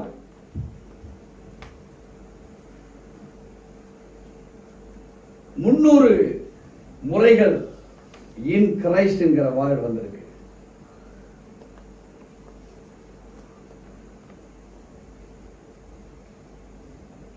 கிறிஸ்துவுக்குள் இன் கிரைஸ்ட் என்கிற வார்த்தை புதிய ஏற்பாட்டில் மாத்திரம் 300 முறைகள் அவைகள் பிரகடனப்படுத்தப்பட்டிருக்கிறது. ஆனா பழைய ஏற்பாட்டில் அந்த ஆபகுக்குள்ள ஒரு தடவை சொல்றாரு, ஆதி ஆகமத்தில் ஒரு இடத்துல. ஆனா புதிய ஏற்பாடு முழுவதுமே கிறிஸ்துவுக்குள் இருப்பதை தான் ஒரு டிரான்ஸ்பர்மேஷனாக சொல்லுகிறார். 2 கொரிந்தியரின் புஸ்தகம்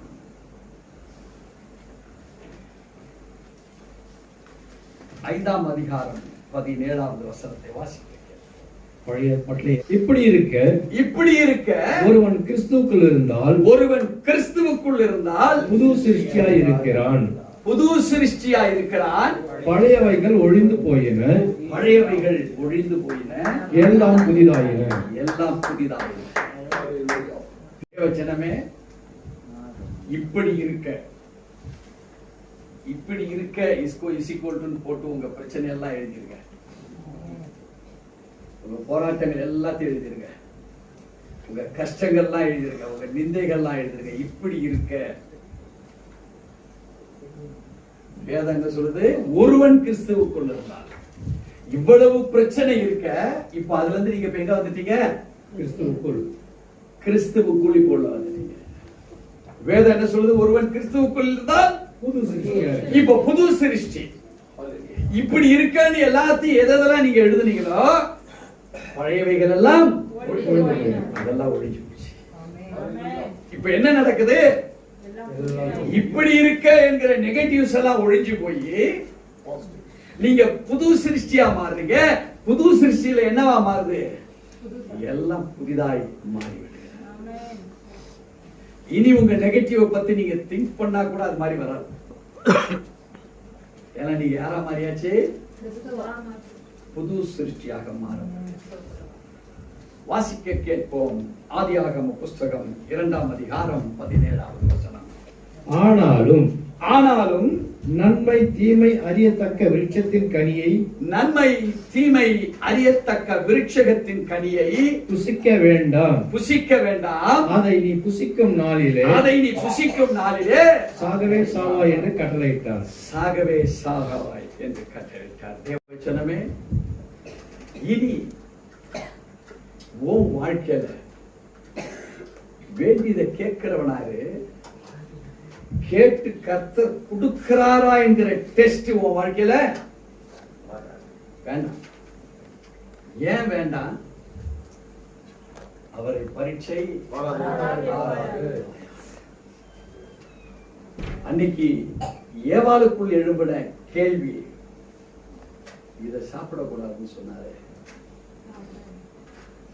தேவச்சனமே, நீங்க நெகட்டிவா ஆராய ஆரம்பிச்சீங்கன்னா நீங்க நியாயப்பிரமாணத்தின் காலத்தில் வாழுகிற ஒரு மனிதனாக மாறிடுவீங்க. கிருபையில வாழ்ற நீங்க நினைச்சீங்கன்னா கிறிஸ்துவோடு கூட வாழுகிற வாழ்க்கையா நீங்க நினைப்பீங்க. உங்களுக்கு ரேமா வேணுமா அல்லது பிரச்சனைக்குரிய சட்டம் உங்களுக்கு வேணுமா? You need rema. You need rema. ஆனா 2:17 என்ன சொல்லுது? மறுபடியும் வாசிப்போம். ஆனாலும் நன்மை தீமை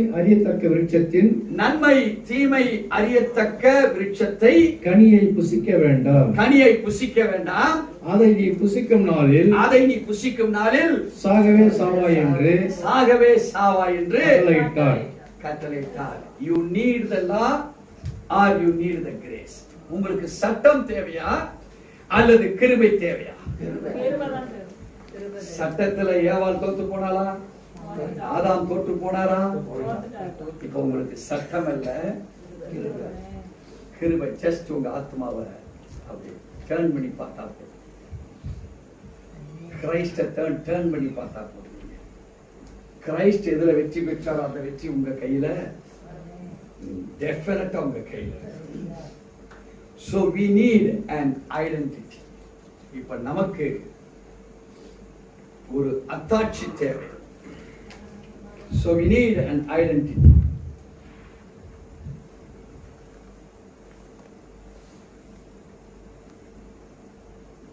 நமக்கு ஒரு ஐடென்டிட்டி தேவை. கலாத்தியருக்கு எழுதின நிருபம்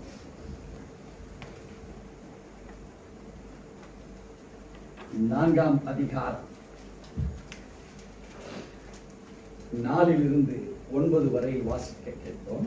நாம் புத்திர சுவிகாரத்தை அடையும்படி நியாயப்பிரமாணத்துக்கு கீழ்ப்பட்டவர்களை மீட்டுக் கொள்ளத்தக்கதாக காலம் நிறைவேறின போது சிறியனிடத்தில் பிறந்தவரும் நியாயப்பிரமாணத்துக்கு கீழானவருமாகிய தம்முடைய குமாரனை தேவன் அனுப்பினார். மேலும் நீங்கள் புத்திரராய் இருக்கிறபடியினால் அப்பா பிதாவே என்று கூப்பிடத்தக்கதாக தேவன் தமது குமாரனுடைய ஆவியை உங்கள் இருதயங்களில் அனுப்பினார். ஆகையால் இனி நீ அடிமையாய் இராமல் புத்திரனாய் இருக்கிறாய். நீ புத்திரனேயானால் கிறிஸ்து மூலமாய் தேவனுடைய சுதந்திரமாய் இருக்கிறாய். நீங்கள் தேவனை அறியாமல் இருந்தபோது சுபாவத்தின்படி தேவர்கள் அல்லாதவர்களுக்கு அடிமைகளாய் இருந்தீர்கள். இப்பொழுதோ நீங்கள் தேவனை அறிந்திருக்க அல்லது தேவனாலே அறியப்பட்டிருக்க பலனற்றதும் வெறுமையானதும் அவ்வழிபாடுகளுக்கு நீங்கள் மறுபடியும் திரும்பி மறுபடியும் அவைகளுக்கு அடிமைப்படும்படி விரும்புகிறது எப்படி? இப்போ ஆண்டோடைய வார்த்தை நமக்கு என்ன சொல்லுதுன்னா, நம்ம மறுபடியுமாக நம்ம எங்க போயிடக்கூடாது, நம்ம போயிடக்கூடாது. ஒரு ஐடென்டிட்டி என்னன்னா, நம்ம யார் என்பதை இந்த அடையாளம் என்ன சொல்லுதுன்னு கேட்டீங்கன்னா, நம்ம பழைய விதமான காரியங்களுக்கு நாம் போகாதபடிக்கு கிறிஸ்து இயேசுவை தேவன் இந்த நியாயப்பிரமாணத்தின் சட்ட திட்டங்களை நிறைவேற்றி அவர் முடிக்கும்படி அனுப்பினார். அனுப்பினதுனால 6வது வசனம் சொல்லுகிறது, நீங்கள் புத்திரனாய் இருக்கிறபடினால் அப்பா பிதாவே என்று கூப்பிடத்தக்கதாய் தேவன் தமது குமாரனுடைய ஆவியை உங்கள் இருதயங்களில் ஒரே ஒரு விசுவாசம் தான். ஏன் இருதயம் இனி அந்நிய தேவர்களுக்கு உண்டானதல்ல, நியாயப்பிரமாணத்தை நிறைவேற்றி நடத்து முடிப்பதற்காக அனுப்பப்பட்ட கிறிஸ்துவனுடைய ஆவியானவர் தான் எனக்குள்ள இருக்கிறார். இதை என்னைக்கு நினைக்கிறீங்களோ தேவனுடைய கோபம் உங்க மேல இல்லை.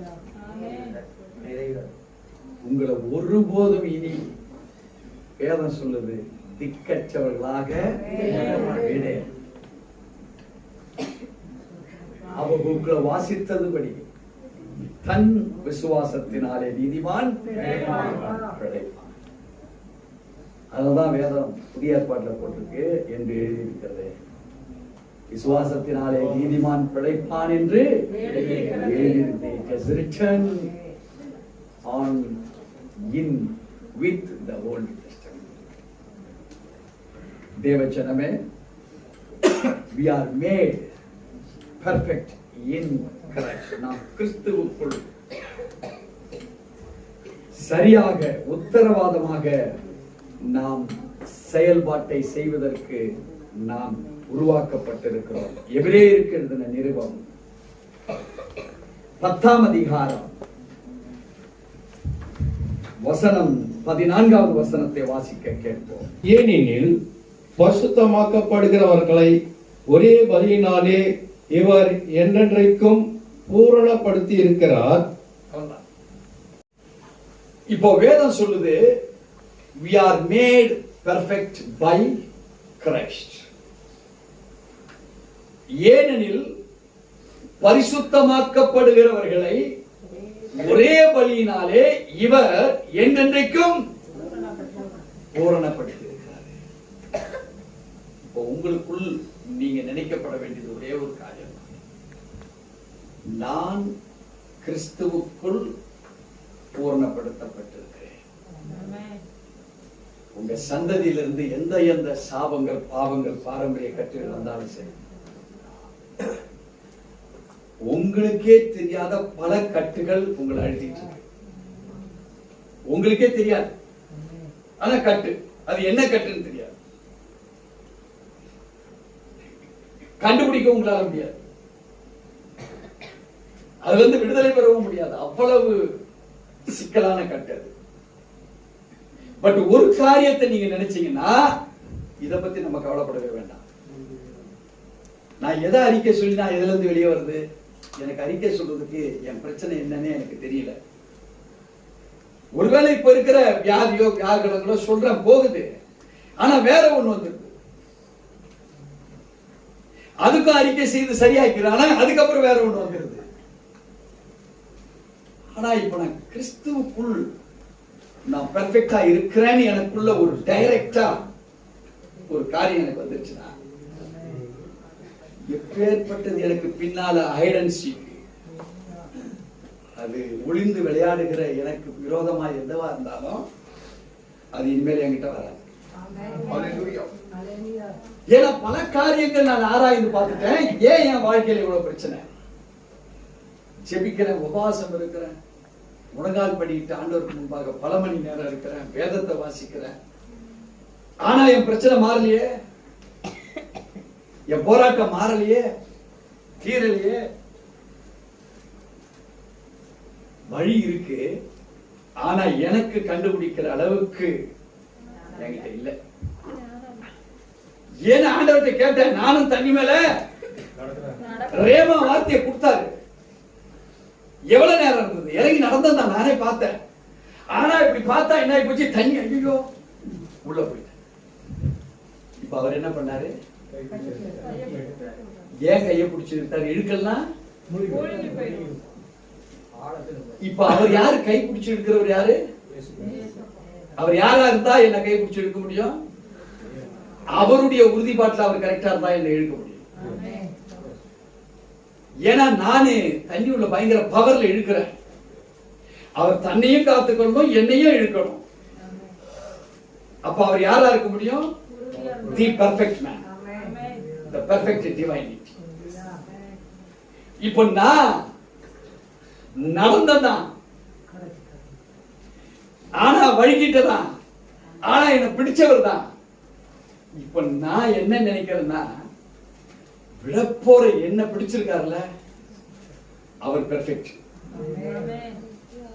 இப்ப அவர் என்ன பிடிச்சிருக்கிறதுனால போட்டை விட்டு இறங்கின நானு, விழப்போற என்ன மறுபடியும் எங்க தூக்கி உள்ள உட்கார வைக்கிறாரு, போட்டு. So myself made perfect with Christ. நீங்க நம்பிக்கையோட நடந்தார்கள் தான் ஆண்டவர். ஆனா குற்றப்படுத்துகிற கிரியைகள், நம்முடைய முன்னோர்கள் வாழ்ந்த வாழ்ந்த வாழ்ந்த வாழ்ந்த வாழ்ந்த வாழ்க்கை இன்னும் உங்களை பின்தொடரும். நம்பிக்கையில நிக்கிறீங்க கொஞ்ச நேரம், விசுவாசத்துல கொஞ்ச நேரம் நிக்கிறீங்க, ஆனாலும் பிரச்சனைக்குள்ள போறீங்க. மறுபடியும் ஆண்டவரை நினைக்கிறீங்க, மறுபடியும் கொஞ்ச நேரம் விடுதலை தெரியுது, மறுபடியும் பிரச்சனைக்குள்ள போறீங்க. இப்போ பேதுருவை போல இந்த தண்ணியில விழுதா எங்க எடுத்துட்டு போவோமோ, என்ன நடக்குமோ தெரியாது. அவருக்கு ஒரே ஒருத்தர் தான் ஹேண்ட் கொடுக்க முடியும், கிரைஸ்ட். இப்போ கிரைஸ்ட பேதுரு தண்ணியிலிருந்து மாத்திரம் வெளியே வர்றதுக்காக கையை பிடிச்சாங்க. ஆனா நீங்களும் நானும் பல காரியங்கள் நமக்கு, பல பிரச்சனைகள் நமக்கு, பல போராட்டங்கள் இருக்கு, சந்தர்ப்பவாத கிரியைகள். அது எப்பேற்பட்டதா இருக்கலாம், பிசாசின் பிடிகளா இருக்கலாம், நாசமோசத்தின் கட்டா இருக்கலாம். ஆண்டவர் நமக்காக தண்டிக்கப்பட்டார், நான் இருக்க வேண்டிய இடத்துல என்றது விசுவாசம் கூட உங்களுக்கு இருக்கலாம். ஆனாலும் பிரச்சனை இருக்கு, என்னால முழுமையை பார்க்க முடியாது. முழுமையா இருக்கிற கிறிஸ்து என்ன பெர்ஃபெக்ட் பண்ண முடியும்னு நீங்க நினைச்சீங்கன்னா, உங்களை அறியாது இருக்கிற, கண்ணுக்கு தெரியாத, புலப்படாதவைகளில் இருந்து தேவன் உங்களை விடுதலை செய்வார். விசுவாசிக்க முடியுமா உங்களால? இப்ப யார பிடிச்சிருக்கீங்க? கிருபையை பிடிச்சிருக்கீங்க. அந்த கிரேஸ், கிரைஸ்ட தவிர, ஜீசஸ் கிரைஸ்ட தவிர ஒருவராலையும் அதை கொடுக்க முடியாது. அவரை நீங்கள் பிடிப்பீர்களானால் உங்க வாழ்வு மாற்றமடைய செய்கிறார். அவருடைய கோபத்தினால் புறக்கணிக்கப்பட்ட நம்முடைய வாழ்க்கை இன்னைக்கு புறக்கணிக்கப்பட்டவற்றை நம்மளை ஒப்புவிப்போமானால், the perfectness will make you a perfect person. ஆமென். நீங்கள் சரியான நபராக உங்களை மாற்றுவார் ஆண்டவர். உங்க வாழ்க்கை மாறும். எத்தனை பேர் விசுவாசிக்கிறீர்கள்?